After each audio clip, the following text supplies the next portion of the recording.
Guys তোমরা দেখতেই পাচ্ছ যে মা আজকে বাড়ি চলে এসছে। তো বাড়ি আসার সময় দেখো মা এখানটায় একটা লেবু গাছ এনেছে বসাবে বলে। তো এই লেবু গাছটা আমরা বসাবো। আর এখানটায় দেখো কটা আর কি টক লেবু এনেছিল। তো এটা প্লাস্টিকটা খোলা যাচ্ছে না কারণ গিট্টি পড়ে গেছিলো। তো এই লেবুটা দেখো কিরকম একটা কমলা লেবুর মতো দেখতে। তো আমি তোমাদেরকে বের করে দেখাচ্ছি। তো এই দেখো এটা কেমন কমলা লেবুর মতো দেখতে। তো এইটা কিন্তু টক লেবু, কমলা লেবু না। তো এই লেবুটাও মা নিয়ে এসেছিলো মশলা মুড়ি করার জন্যে। আর এখানটায় দেখো আমার জন্য একটা টক দই এনেছিল। তো এই টক দইটা আমি পরে খাবো। আর এখানটায় দেখো মা আলু দিয়ে গেছিলো, যে কতটা কুটতে হবে সেই পরিমাণ আলু দিয়ে গেছিলো। আর এখানটায় দেখো আমি আলু, রসুন, আদা, আর তারপর ঘরের রান্নার জন্য আলু এখানটায় সব কিছু কুটে নিয়েছি। আর এখানটায় আছে মটর ভেজানো। তো এই মটর ভেজানো আছে। আর এখন উনুন ধরিয়ে রান্নাটা বসাতে হবে তাড়াতাড়ি, কারণ মা একটু দরকারে গেছে বাজারে। তো বাজার থেকে আসলে মা স্কুলে দোকান নিয়ে যাবে, তার জন্যে দেখো আমি এখানটায় উনুন ধরিয়ে দেখো আর কি বসিয়ে দিয়েছি কড়াতে দেখো আলু ডিম সব সিদ্ধ করতে বসিয়ে দিয়েছি। আর এখানটা দেখো শসা নিয়ে চলে এসেছি। তো এই শসাগুলো আমি ছাড়িয়ে দেব, কারণ আর কি মা দোকানে নিয়ে যাবে। তো গিয়ে যাতে তাড়াতাড়ি হয়ে যায় তার জন্যে আমি এখানটায় শসাগুলো দেখো ছাড়িয়ে দিচ্ছি।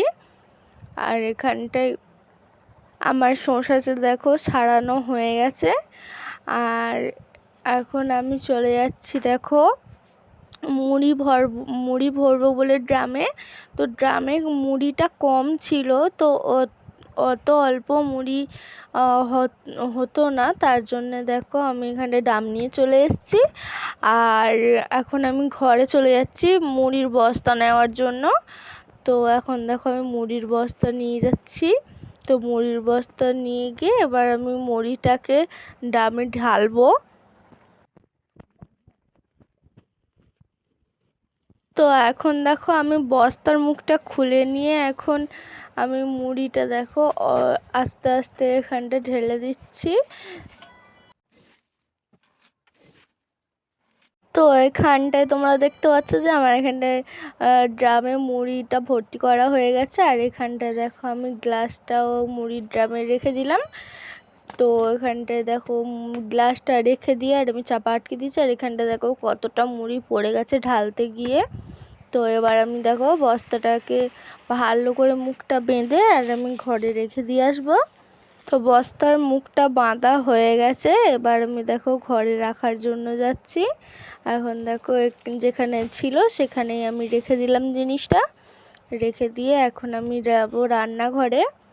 তো পাখিটাকে ঢুকে যাবে বলে তার জন্য দেখো আমি এখানটায় দরজাটা লাগিয়ে দিলাম। আমাদের বাড়ি না প্রচুর পাখি এসে এটা ওটা খেয়ে নেয়।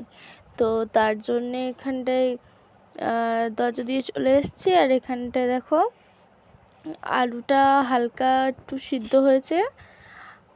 আর এখানটায় আমি চেক করছিলাম যে আলুটা কতটা সিদ্ধ হয়েছে না হয়েছে। তো এখানটায় দেখলাম যে আলুটা বলতে গেলে সিদ্ধই হয়ে গেছে। তো আলুটাকে এখন আমি নামিয়ে নেব। তো এখানটায় তোমরা দেখতেই পাচ্ছ যে আমি আলুগুলো ছেঁকে নিয়েছি, কারণ আলুগুলো সিদ্ধ হয়ে গেছিলো।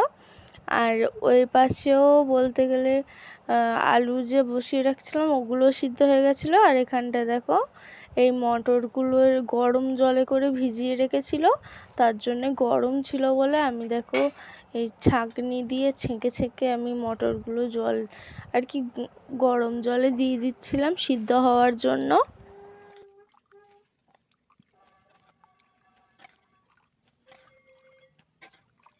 তো এখন দেখো এখানটায় মটর সিদ্ধ করা হয়ে গেছে। আর এখানটায় মশলা মুড়ির জন্য আলাদা করে বের করে নিয়েছি। আর এখানটায় দেখো তেল দিয়ে দিয়েছি কড়াতে ঘুগনিটা তোলার জন্যে। আর ওপাশেও তেল কড়া বসিয়ে দিয়েছি, কারণ এখানটা আমি তরকারি তুলবো। আর এখানটা দেখো ঘুগনির আলু কাটা হয়েছে, আর এখানটায় দেখো ডিমটাও ছাড়ানো হয়ে গেছে। আর এখানটা আদা রসুন পেঁয়াজ বাটা সব কিছু আর কি বাটাবাটি হয়ে গেছে, আর পেঁয়াজও আমি কেটে নিয়েছিলাম। তো এখন দেখো এখানটায় আমি তরকারিটা তুলে দিয়েছি, এখন তরকারি ফুটছে, তো ধোঁয়ার জন্য হয়তো বোঝা যাচ্ছে না। তো এখানটা দেখো ডিমের ঝোলের আলুটা ফুটছে, তরকারিটা ফুটছে আর কি, আর ওখানটায় ঘুগনিটাও ফুটছে। তো সকাল থেকে কিছু খাওয়া হয়নি, তার জন্যে মা যে লস্যিটা এনেছিল সেটা এখন আমি খাবো। তো এই কোটোটায় চিনি থাকে, তো দেখলাম এই কোটোতে চিনি নেই, তো তার জন্য দেখো আমি ছোটো কোটোটা নিয়ে যাচ্ছি, এতে চিনি আছে। তো আমি এই লস্যি না, টক দইটা আর কি ঘরোয়া লস্যি করে আমি খেতে ভালোবাসি। তো তেমন একটাভাবে করি না, আমি যেরকম পারি তেমনই করি। তো এখন দেখো আমি জলে লস্যিটা দিয়ে দিয়েছি, আর এখানটা একটু জল দিয়ে ভালো করে ঘেঁটে নিয়েছি।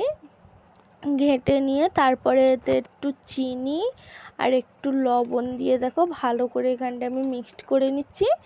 মিক্সড করে নিয়ে তারপরে খেয়ে নেব। তোমরা কারা কারা লস্যি খেতে ভালোবাসো সেটা আমাকে কমেন্টে জানিও।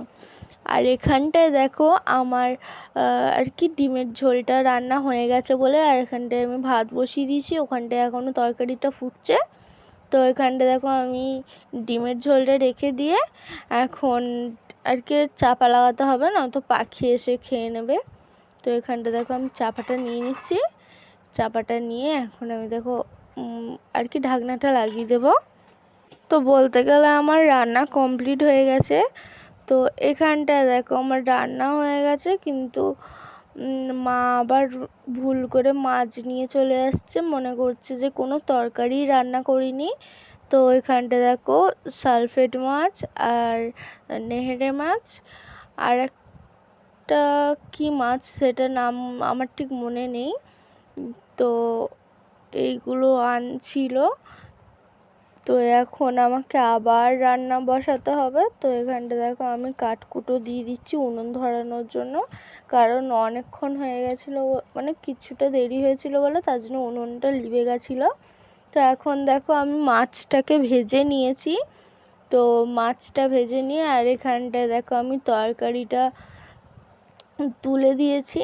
আর এখানটায় দেখো তরকারিটা ফুট আসলে তখন তরকারিটা নামাবো।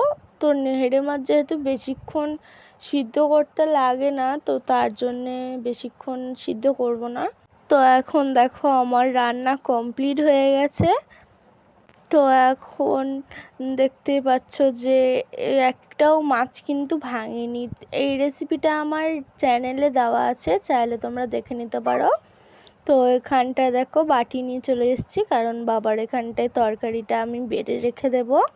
তো আজকের ভিডিওটা এই পর্যন্তই। ভিডিওটা যদি ভালো লেগে থাকে তাহলে লাইক কমেন্ট শেয়ার করে দাও, আর হ্যাঁ সাবস্ক্রাইব করতে ভুলো না। তো আবার আসছি পরের ভিডিওয়, টাটা।